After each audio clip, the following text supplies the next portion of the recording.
Welcome, Matt Wheeler. Here we are, the last Friday of April already. Yeah. So what?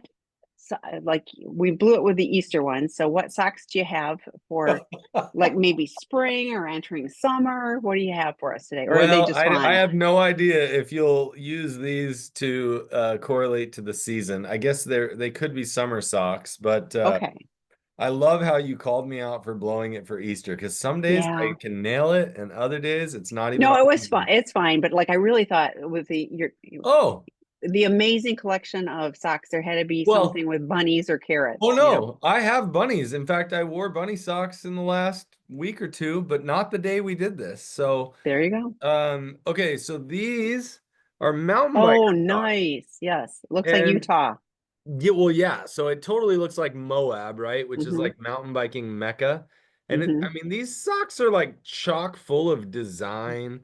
In They fact, on are. the back, there's a guy doing a Nice. wheelie, and then it says, "This is how I roll." Wait, And that would be how you roll. this is how I Absolutely. roll. Yeah. And Mm. so I'm like, these socks are super fun. These were actually given to me as a gift. And By somebody who knows your passions well. yes, that I like socks and that I love cycling and ah, now I'm just putting my sock back on because it's There you weird to go. only have one on at a time. There you go. So yeah, fun socks today. As always. Yep, and if Mhm. anybody, I'll throw my shameless plug in there. The Shoeless Therapist on Instagram. Even There you though go. I know, Tammy, I it's know. really I the always call them the sock-filled sock therapist. full, no sock full, Oh, the shoeless or sock full, sock full therapist. And um, I shoeless. I will tell you, uh I think I've told you about my dog that eats my socks. She got another pair. Oh, I've at least it shown was a the pair. I've shown the pair on here before already, I think. Okay. But it was one of those where I'm like, "Oh, that dog." She's like, "Can you pay attention to me?" And I'm I like, was gonna say, and "That's it's more like where were your socks that she could possibly no, get no. them? Yeah. It's my bad. I think I actually fell asleep with them on, which I Oh, don't okay. normally do. And so then in the middle of the night, pushed them off, and then Oh, she's like, "Oh, I found them." yeah. Um, Yeah. but if we think about the attachment bid, the dog's like, hey, if you paid attention to me and played with me more, I wouldn't eat your socks. I don't know if it's true, but She would be less inclined probably because she'd be busy playing with you. So I'd say there's merit in that no, no, there's merit. evaluation. So yeah, There's merit, yeah. yeah. Okay, so we're gonna jump into the topic. Uh-huh. Um, I I will often ask a question that if people don't understand my intention, it sounds kind of antagonistic. And when people, so what happens is when I'm working with couples, something will happen and I will ask them, why are you taking that personal? And it feels antagonistic as if I'm saying to them, you're ridiculous for taking it personal. And I'm actually asking, no, teach me the specifics of why when your partner says this, you are taking it personal because I want to understand the way your brain is thinking, the way your brain is processing information. And so I'll have people that I'll ask that question because my brain isn't thinking antagonistically. I'm just like, ooh, why are you taking that personal? And they'll get defensive. And I'm like, okay, hold on, slow down. My bad. I actually want to understand why you're taking it personal. And if we start to think about that question, it's because you and I carry hidden barriers, hidden belief systems. And when I say hidden, they aren't just hidden from our partner, they are hidden from ourselves. And these hidden belief systems are what we call core beliefs. Mhm. And we don't even know oftentimes that we carry them, but we react to them. So, um, anybody can hit these core beliefs. All we have to do is notice within ourselves that we're having a defensive response. We feel attacked. we feel we feel uh misunderstood, we feel hurt, and we go on a defensive place. Generally, anytime there's a response there from us, it's we don't understand and we're not slowing down. You have a cat. She was being disruptive walking around, and I decided just to pick her up. So Oh, yeah, she's beautiful. who knows? She's my little meow. Oh, there we go. She's a munchkin. She's got really short legs. Sorry, everyone, Oh but she no. was gonna I trash my desk. So I love it, actually. I would show you my sock eating dog, but I don't bring her to the office. So when we start realizing how many of these core beliefs we carry, the most important thing that any of us can do is first recognize. Just start recognizing and acknowledging, oh my gosh, I probably have a core belief there. Then you want to start trying to figure out what it is. Um, and doing that is hard. I consider myself fairly emotionally, um, what is the word? I wanted to say mature. regulated, secure. Yeah, it's emotionally intelligent was the word I think I was That's really it. looking Yeah, for. yeah. Regulated, secure, that's arguable. It depends. But I consider myself fairly emotionally intelligent because Hmm. I just all the therapy I've done throughout my life or whatever, and I'm constantly trying to understand myself and everything else.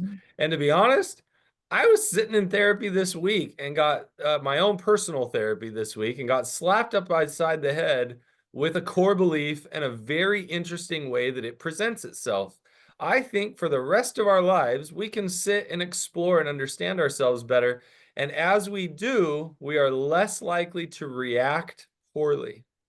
So, couples, I would encourage you start paying attention and writing down, trying to figure out what is my core belief. When my partner says um, that they don't trust me, and I get angry, Hmm. what have I done to have you not trust me? It's like, wait, why am I taking that personal?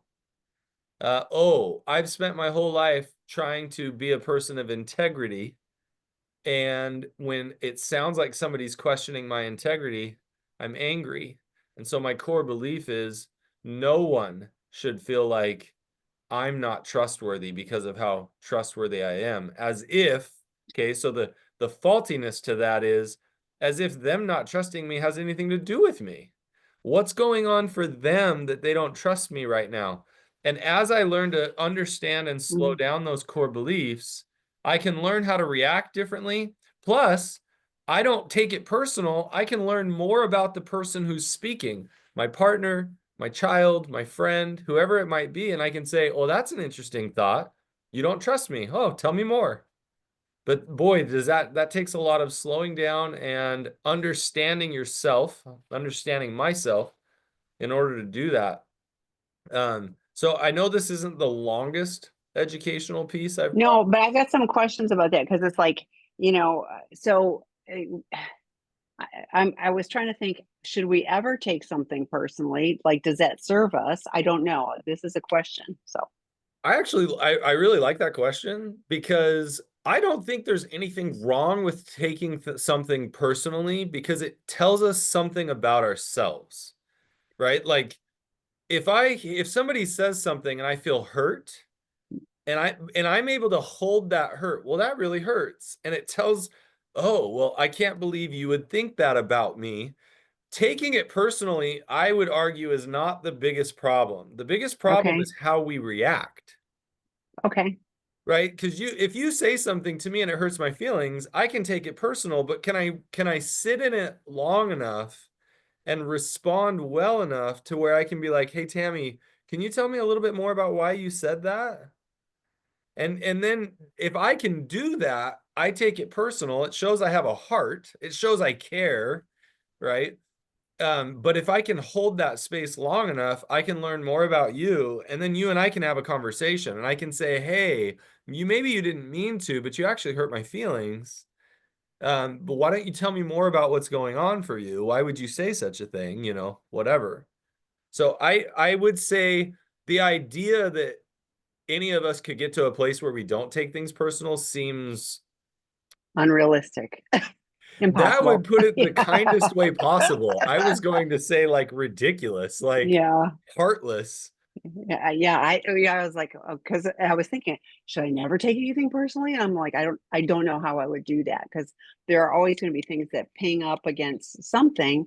But I like what you're saying is like, okay, look at that. What's going on for me? It's the same with triggers. It's like, like lots of people, I'm Mm, triggered and triggered. I was like, there's always something within me that's getting, poked. So what do I need to do to address that? But then the next part of it, you said, what's going on for the other person? So I mean, having the ability to do that in a compassionate way and going like, what's wrong with you? That you're, like it's a delicate space to hold, to have, like, yes, that hurt. I want to understand where you're coming from, I mean, this feels like higher order abilities, not, of course, right after discovery. yeah, well, sure, it's higher order, but like I don't care what stage of recovery or even discovery we're in, we have to learn how to slow down and not react. True. Just because like I don't know how any of us survive. Sometimes a survival reaction is necessary, right? Like if I remember one time I was running in the desert with some buddies of mine, and two of them were in front of me, and all of a sudden they jump super high, and I just jump super high, just total reaction, and realized they were jumping over, I think it was a big scorpion or a tarantula or something. It just, I think instinctually, those reactions that we have are actually beneficial, but can we learn to slow down and go, let me learn to think through this. The idea that we're never going to get triggered isn't possible. Correct. But the idea that, well, it's early in recovery and so I can't help my triggers. Well, sure, we can't help our triggers, but we've got to figure out how to learn to react different Yeah. for our own sake. Oh yeah, absolutely. Well, and I know for sure, life experience, that if I'm just in reaction mode, nothing good is going to come of that. It's absolutely just going to make whatever situation that was already a situation worse because I'm going to pile on, So we say it across the board. I swear every webinar host has shared, slow it down. There's such value in that because Right, it is that snap reactions, and like, I'm glad you leaped over the scorpion or whatever. But on the other, right. when the emotional stuff, like taking the pause, like I was thinking with the question you were asking the clients, like I'm going like, yeah, like I'm curious. What I'm hearing you is that this, rather than, because the way you said it, I was like, yeah, I'd probably take it as like, Oh, you no, know, like if you think about it, a much more appropriate way of asking that question, and I still mhm, get it wrong all the time, would be to say, "Oh, wow, that's interesting that that hurt you. Can you tell me more about why?" mhm. Right? And instinctually, I'm like, "Why are you taking that personal?" And it Exactly. sounds so awful. Well, like I would be going like, because it feels personal. So I Totally can, as yeah. But yeah. you know what? It goes right back to the slowing it down. Hmm. I think often of like, what is my goal and how am I best going to get there? And having those reactive or negative or uh I used to be incredibly good at sarcasm. I have really toned it down. I had to work at it because while it was negatively impacting my marriage, it was like a deal breaker with my husband. He was like, I can handle almost anything, but your sarcasm is just like, and I was like, oh, I really love this person. I either need to stop my sarcasm or I'm going to lose him. I swear I had a bloodied tongue for a long time because it was such a quick reaction that the learning to slow it down was challenging. And it was important enough for me to learn to do that. And now it is not my go-to. I can still pull it out if I need to or want to, but it was pervasive, So when you're talking about all these things, they aren't just applicable to a primary relationship. This is stuff like, even with your kids, I mean, like colleagues, whatever, all of these things would be, applicable to slowing it down and being curious and, not taking things immediate. Well, if it feels personal, what's behind that? Absolutely. And that figuring out what's behind it just takes all of us so much time. And I would say it's coming to a mindset that from here forward, I've always got to figure out like what is going on behind this for me. But it requires such a patience with yourself. And I can't think of a situation where that's not beneficial.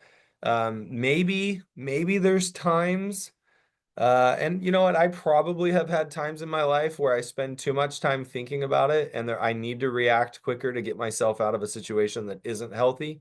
And so, sure, there probably are some times where it's like it doesn't matter what's going on. This behavior from this other person is just not okay. Yeah. And so that there are times probably obviously in situations of abuse or harm, even verbal abuse, right? Where it's like it doesn't matter why I'm taking this personal, like meaning of course I should take this personal. I just need to get out of this situation. Hmm. And so that would probably be a time where you need to think less and react more. Well, and you were just talking about like what's underneath it for me, like if I'm looking at what's really going on, you know, but also being curious enough, like when you're asking the question of like what's going on, what's underneath it for you too. Now we're talking on a very different, deeper level than just the, behaviors or the reactions that we're encountering or presenting. Absolutely. So we've got a couple of questions and we'd welcome more. Betrayed Oh partner yeah. here. I have had several D days and my husband has been cheating on me for the entirety of our relationship. Yet he tells me he wants me to trust him. How can anyone be in such complete denial? Is this what uh is this what Porn. I Porn. was gonna thank you. I was like, corn. Thank you. Corn. Thank you. I know Yes. I was like, oh my gosh, is There was corn a dangerous? typo. Yes, There I was a got it. typo. It said Thank corn, you. and I'm pretty I sure it meant understand. porn. It's Friday afternoon and I was like just struggling. So thank you for helping out. So is this what porn does to the brain? And I'm going Um, like, no, it's what addiction does to the brain, but please share. um, so this, I mean, this is a tough one. I realize I can hear the hurt coming out in the questions. Um, I will say if I'm just going to answer your question, is this what porn does to the brain? Um, Let me say this. Gosh, I want to be. Okay, I'm going to be a little bit firm on this and then I'll back it up. No, this isn't what porn does to the brain. There's plenty of people who look at porn that don't treat their partners this way. And so my simple answer is no, this is not what porn does to the brain. Um, he's in if he's in complete denial, there's you'd have he would need to figure out in his life where he learned that denial was the most appropriate coping mechanism and why he then puts that on you. Um, and that's going to take a lot of intensive therapy for him to figure that out. Now, he tells you he wants you to trust him. That's great. Like, um, I want to trust the lions at the zoo. And guess what? I'm not a lion keeper. I'm good, right? I'll just watch them from a distance, right? If somebody says, "Hey, I'm a trained lion keeper. I'm here at the zoo. We're gonna do this thing, and you're gonna get to know the lions, and I'm gonna teach you how to keep yourself safe." In fact, it reminds me of I saw an Instagram reel where this guy was swimming with an alligator, and he was talking about like how people were saying, man, it's amazing the trust you've developed. And he's like, there's no trust here. I know how to keep my body in the right position so that this alligator doesn't eat me, right? And he showed putting his hand in certain positions and the alligator would snap. It was fascinating. And it made me sit there and go, that's not trust. That's education and skill set and I look at a situation like this. If he is betraying you and cheating on you the entirety of our relationship, I would say to him, I want to trust you too. I'm interested to see what you do to change your life, so that I can actually give you trust and have it reciprocated. Um, and so, that's one of those where I'm gonna ask myself personally, how long can I be in a relationship where that's gonna continue? Um, because yeah, for him to ask for trust, that seems the way you phrased it. He tells me he wants me to trust him.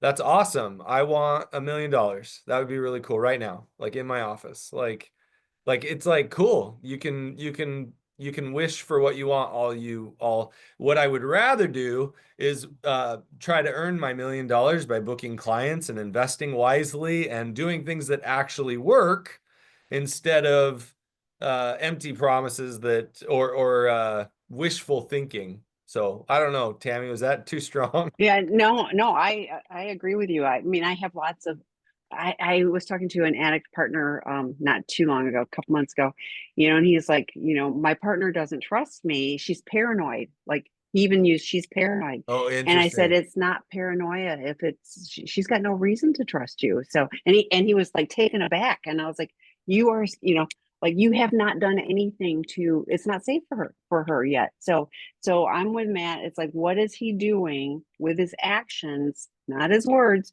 to show you he is moving towards discontinuing acting out, which is only abstinence. That's not recovery. And I put the link for the Porn Addiction 101 online work group, which is a low cost but highly effective work group. It's not enough.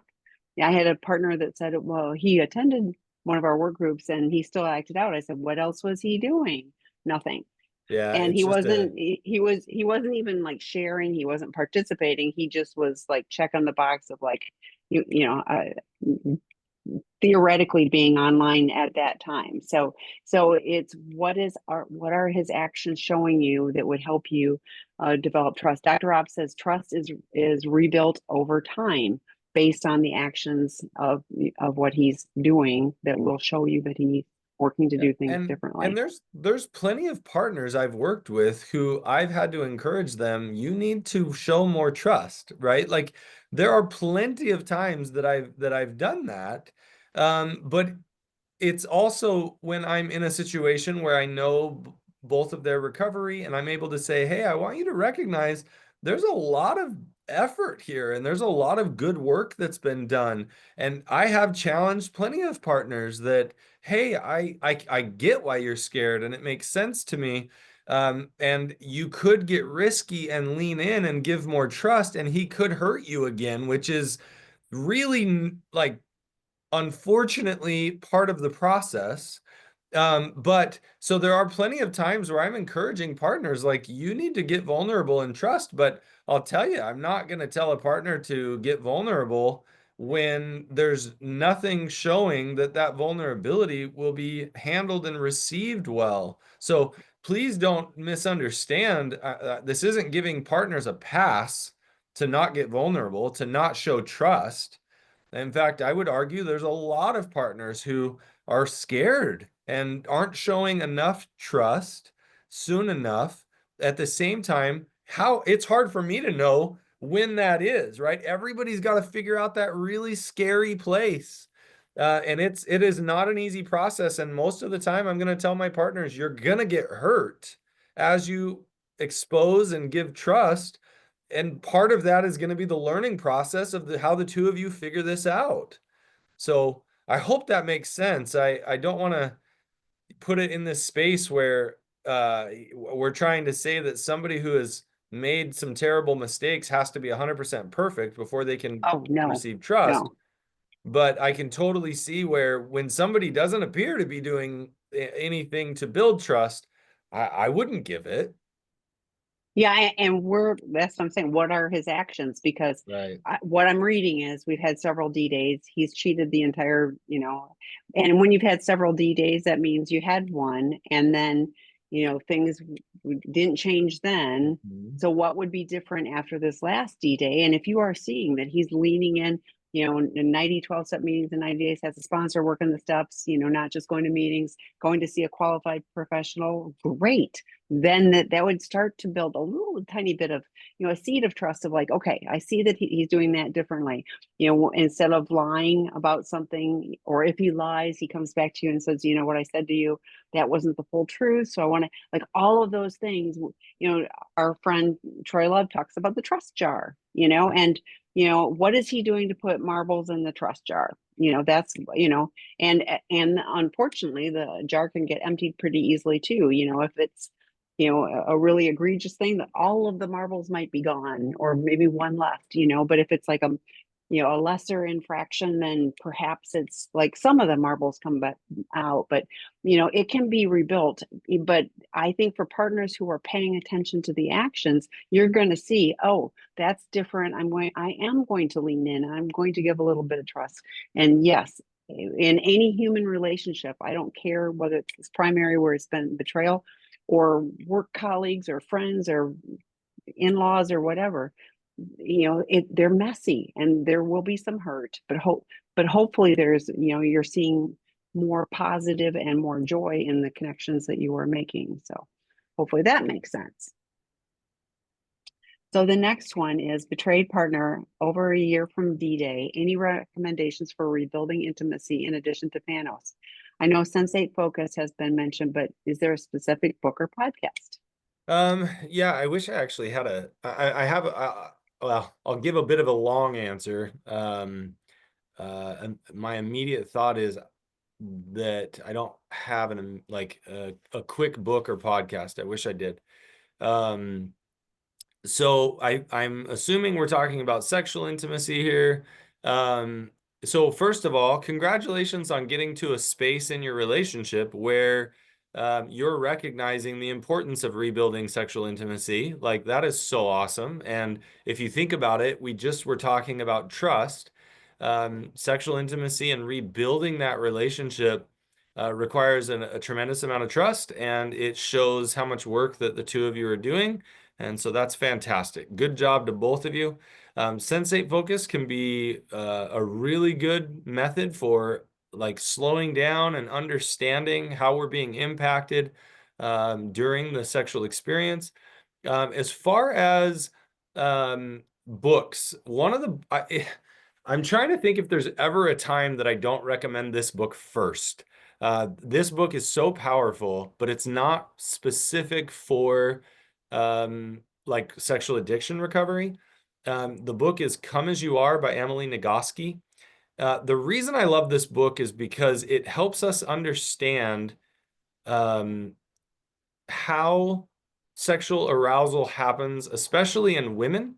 But I learned more reading that book about my own sexual self than probably any other book I've read. And I've read a fair amount, and I'm still in the middle of learning a lot about sexual health.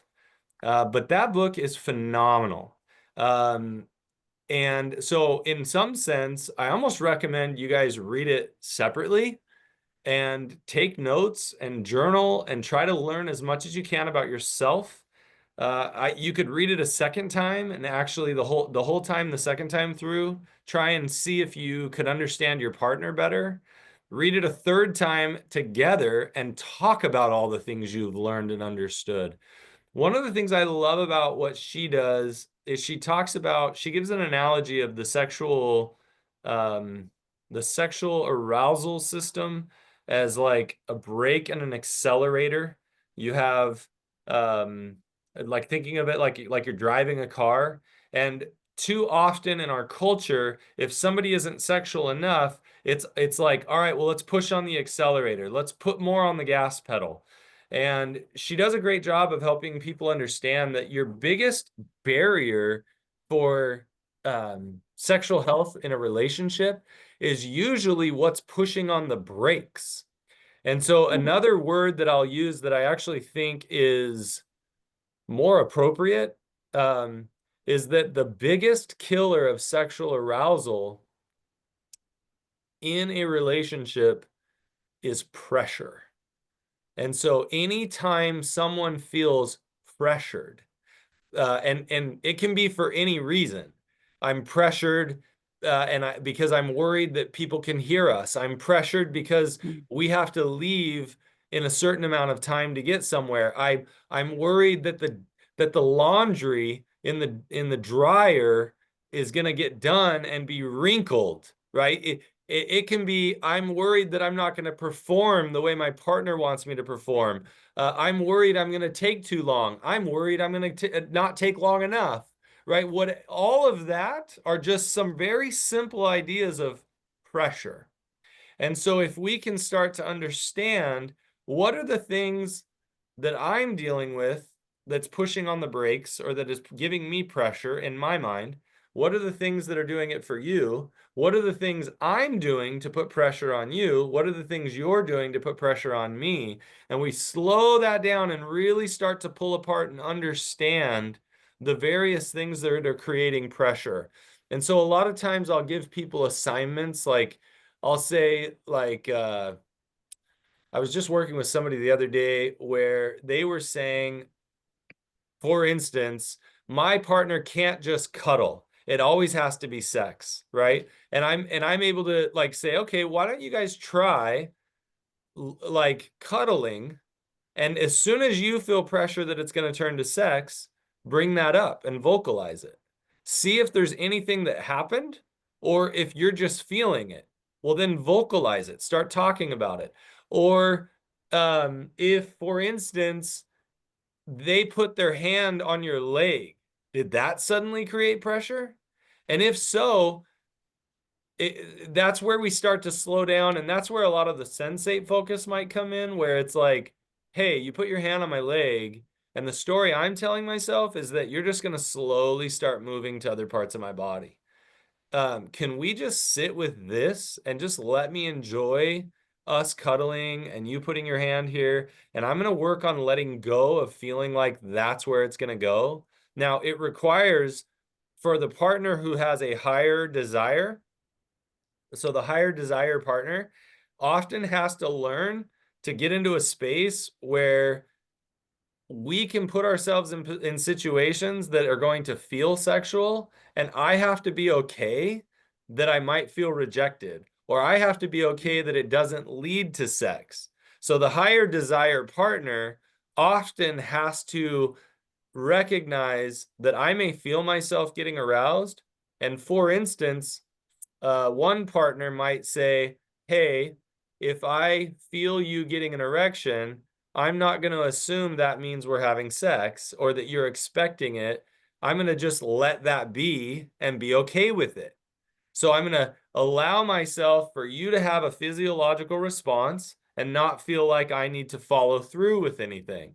But again, yes, a lot of this is a more of a sensate focused thing, but it's sitting in that experience and then processing it. Some people can process in the moment and maintain an arousal experience.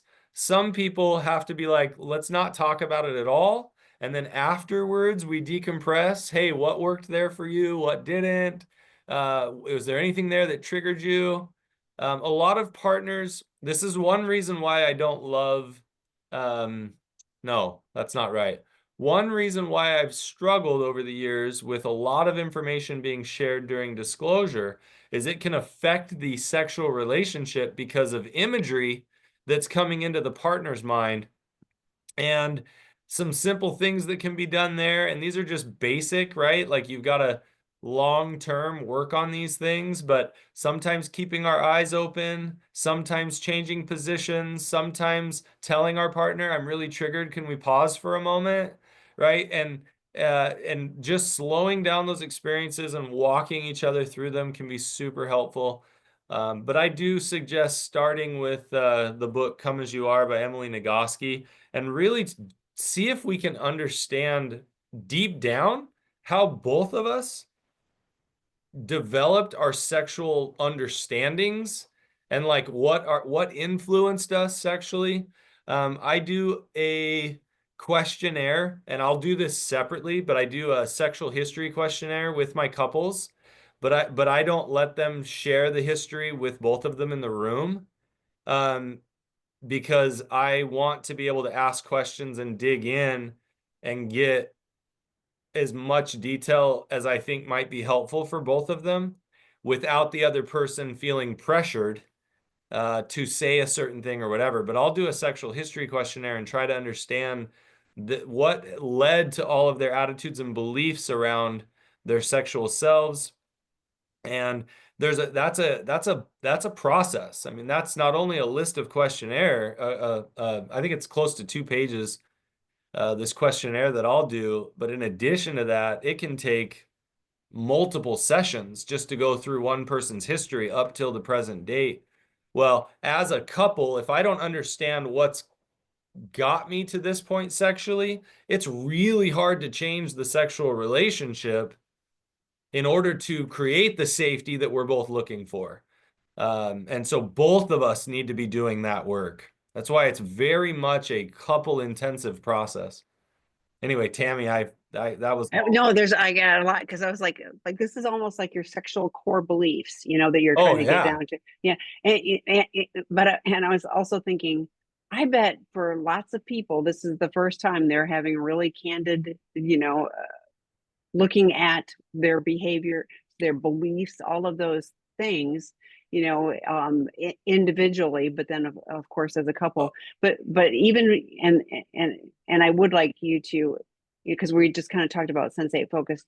So I would love you to elaborate a bit more about that in case somebody does not know what that is or how that can be utilized in this. I'm trying to think of a good, I mean, there's books out there on sensate focused. So it was Um, Masters and Johnson, started. So, well, but yeah, but what I guess what I was gonna throw out there is, um, oh, you had just mentioned something. Oh, well, let me say this. I'm actually trained in sexual health. Like that is a certification I'm actively working on. Um, and and I will say that I would highly encourage you find somebody who has training in it. And what I've found is that the number of therapists who actually have, they might be comfortable with it. They might talk about sex a lot. So when I was first trained as a sex addiction therapist, I thought that, wow, I've got the training and I can do this. I was surprised at how much I did not know, how I was ignorant. I just didn't understand how much depth there was to it. And so I highly recommend finding somebody who's trained in sexual health. Now, I will tell you the danger is that there are a lot of sexual health professionals who don't believe that sex addiction is real. And so finding somebody who can hold space for both can be difficult. Um, not impossible. They're like, email me. I can There help you are a find them. So yeah, lot yeah, yeah. more. Yes, There there are a are. lot more. Yeah. Um, But I agree with you, having the understanding of both. It's like psychiatrists, like, when if somebody's getting the evaluation for, you know, ADHD or whatever, if you have a co-occurring addiction, it's helpful to have somebody that understands addiction as well as ADHD. So it's not done in a vacuum. So same with this, sex addiction and sexual health. Very important. I'm also thinking, so here's the hard part. I'm not all the way through this book. In fact, I've only started cracking it, but Okay. uh it's kind of it's more, so this one is The Erotic Mind by Jack Morin. It's kind of known as a, but I mean, I will tell you, it will be triggering. Um, but he goes into a lot of trying to understand like how the erotic mind is developed. Um, and I mean, it's just an absolute fair warning. When you start diving into this area, it's triggering. And one of the things that I think is important with sexual addiction recovery work is I'll spend time trying to understand somebody like why they went to the types of porn they went to and what things were arousing to them and why, and like what are ways for them to get those desires met that work within their value system, that work within the value system of the couple, if you will. And I mean, that takes a lot of work. And I will say that a lot of times what we want to do is like put them in a box and be like, well, all of these things were unhealthy.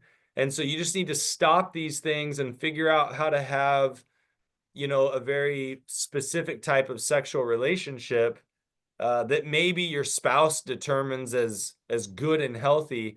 And the reality of it is that we've got to explore the sexual needs of both partners. My guess is that you both have been suffering sexually for a long time, not getting healthy desires met. I also I just put the book Erotic Intelligence. Dr. Alex oh Katahakis yeah, Alex wrote Katahakis, that's that, it. and that one is Igniting Hot, Healthy Sex While in Recovery from Sex Addiction. Yeah, So so that is hers, absolutely, yes, you know, hers is definitely, you're right. I I mhm. I had thought about Alex earlier when we were talking, but hers is going to be, she's one who holds the dual space. She can do sex addiction work and sexual health work. She holds the dual space. She's the woman. She was Dr. Rob's intern. And so Oh, seriously? seriously, yeah, she Oh, was. that's Yeah, yeah, cool. I yeah. didn't know that. Maybe A I knew that long one time, long time. time ago. But yes, yeah, Yeah. but yes, no, she's in her own right. Then she's an author on many things. So I was like, I bet I was thinking, and this one it says it has with exercises, practical tips, and true stories from both singles and couples who have been successful on their path. It says it's a must read for those Okay. in recovery and those who love them. So, So there you go. Because I mean, I will tell you, it wouldn't surprise me if that book by Alex is triggering as well. But I will tell you that would, if now that we've spent a few minutes talking about it, jump into her book. Because she's quite good. I haven't read her stuff in a long time. well, it starts out, will I ever have exciting and fulfilling romantic relationship? Can I repair my marriage now that I've confessed my destructive behavior? Will I ever have great sex again? So, and she said the answers to all three questions are yes, yes, yes. So, so like she really, I think, the intention is absolutely to give you tools to use, and doing this alongside of someone who's trained in both sex addiction and sexual health would be really helpful, I think. So making Thank sure you have good you. support as you're navigating this space. Oh, That's, totally. oh yeah. I So love that you asked that question, and it probably took us together, because actually Tammy remembered that book. It took us 15 minutes to maybe find the source that I would have told you in the beginning. but there's other resources. So Oh, maybe there's start so with that many. one and go. Yeah, I mean, so sexual reintegration, and I know that doctors Ginger and Bill Burkaw are working on an updated version. It has a lot of codependent language. There's some things in there that I'm sure, will be problematic with all of this. Take what you Oh need, yeah. leave the rest. But if you go, well, that was useful, so find what's helpful for you on this journey. But one of the things that I really heard clearly with what Matt was talking about is communication.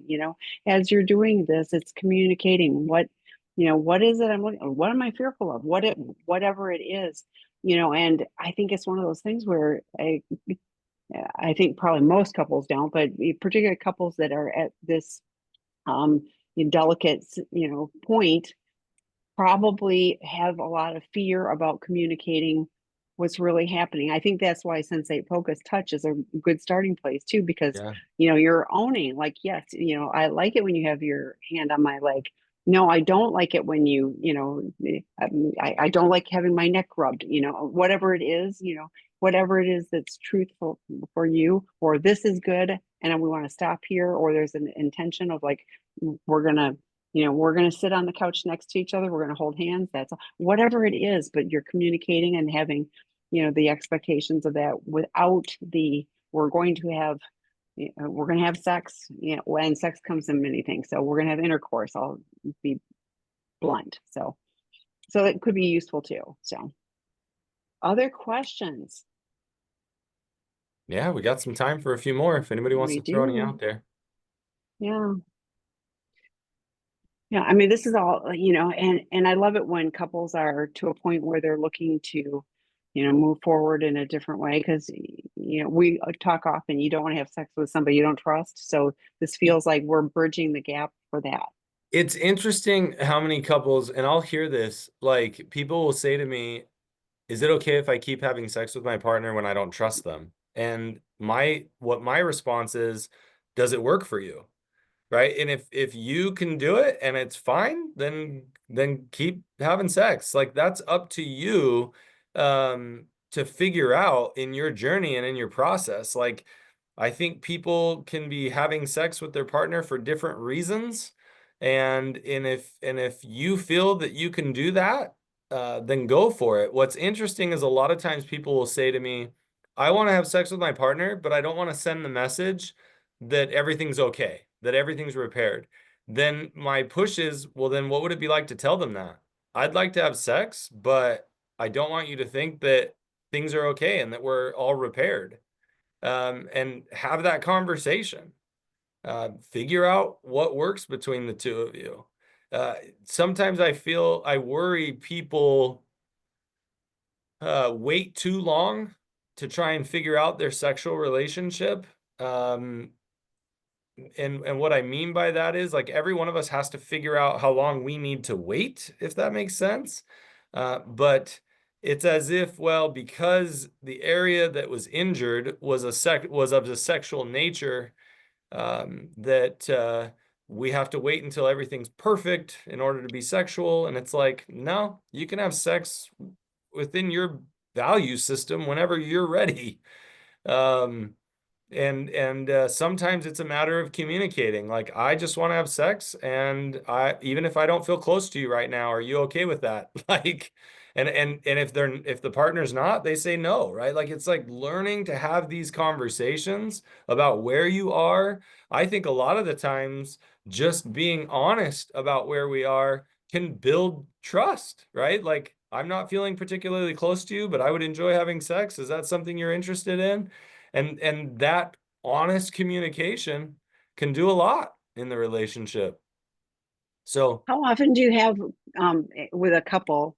I mean, because I hear a lot of sorry, fear from addict partners who have only acted out under, under the umbrella of sex addiction, and so coming to their betrayed partner vulnerable. How often do you have it be the addict partner that's more fearful of engaging? you know, honestly, it's hard. I don't have any hard evidence on it, right? I haven't done a study. But if Mhm. I were going to tell you, it's 50-50 in my opinion. That's what I was thinking. I was like, I It's hear it kind of equally. It's it not is just the betrayed. Yeah. yeah, and again, that's anecdotal. I don't have a Mhm. study to back me up Right. on that. But there are times where plenty of times where and the issue is, and I've been nervous over the years. Early on, I didn't realize how many people that are struggling with addiction will often move to sexual avoidance, or I think under the Carnes model, he calls it sexual anorexia. But in the sexual health world, we'll refer to it as sexual avoidance.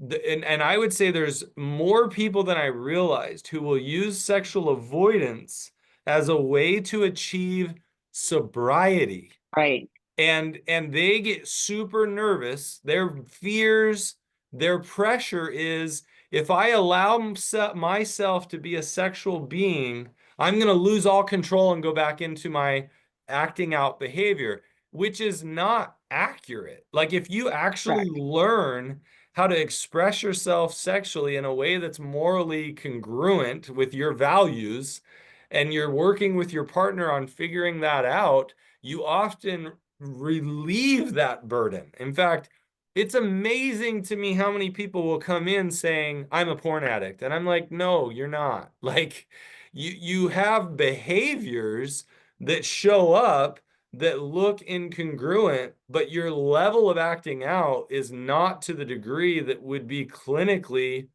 an addict. And so what we do is work on shame reduction. We work on the sexual relationship within the coupleship. Now it's a little scary because somebody who's not healthy might hear, well, see, if I just had more sex, I wouldn't have these issues looking at porn. That's not true either. Right? And so, but developing a healthy sexual relationship where both of you are learning and understanding and expressing yourselves sexually can often remove much of the desire to act out in a way that isn't within the relational agreements. And so there's so much work that can be done there to help people find their healthy sexual self. But yes, that sexual avoidance is probably 50%, 50-50, maybe even more towards the individual struggling with the addiction.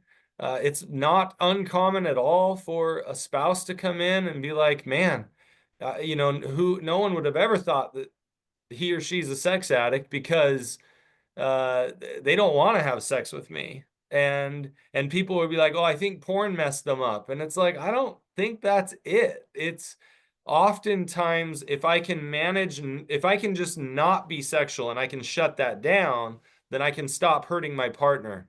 That doesn't work.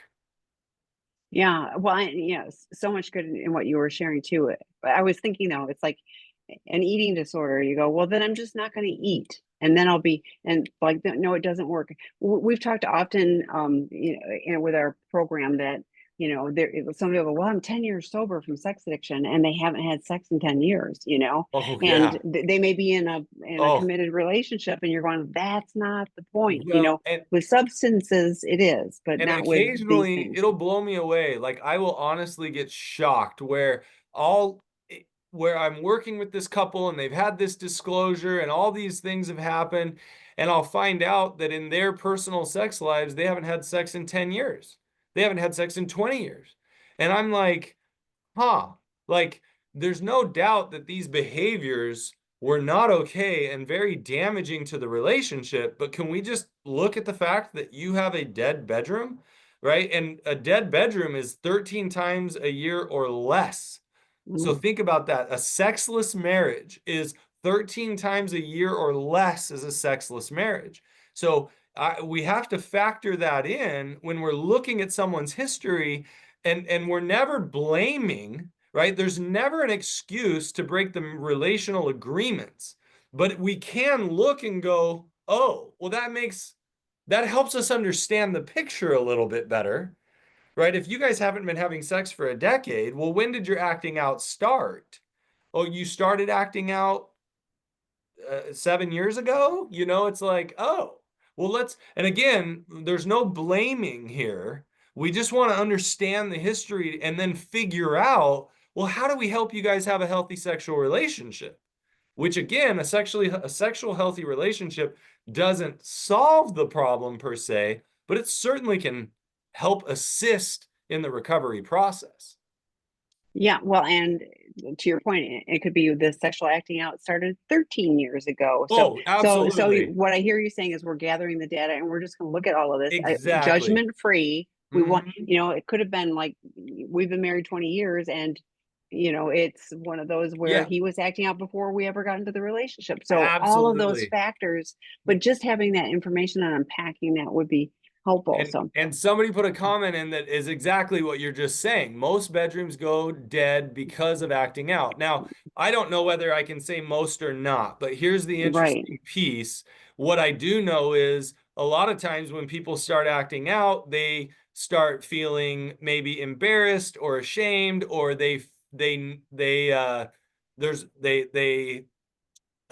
might lose interest in their partner, whatever it might be, and the bedroom will go dead. And I don't even know if it's because of the acting out, but ultimately something's happening in the relationship, and then they choose acting out instead of working on the vulnerable, more difficult piece, which is a healthy sexual relationship in their relationship. And so, but absolutely, you got to understand when I put that out there, there is no blame towards a partner Or even if you even think about it, even towards the addict, we don't, blame doesn't work in either direction. What we're Right. trying to do is figure out what's the history, Hmm. what's the story. We cannot create a vision for our sexual health as a couple for the future if we do not understand the history of our sexual health or lack thereof.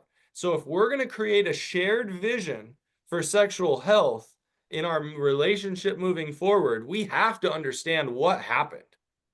Hmm.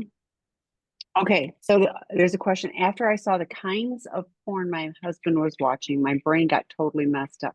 How do I deal with that so I can have sex again when I am ready? Yeah, such a good question. And I see Hmm. this all the time. It's one of the reasons why I caution people, please be careful what information you get. You don't want to know a lot of that information because it can cause so much damage in your own head and affect you sexually.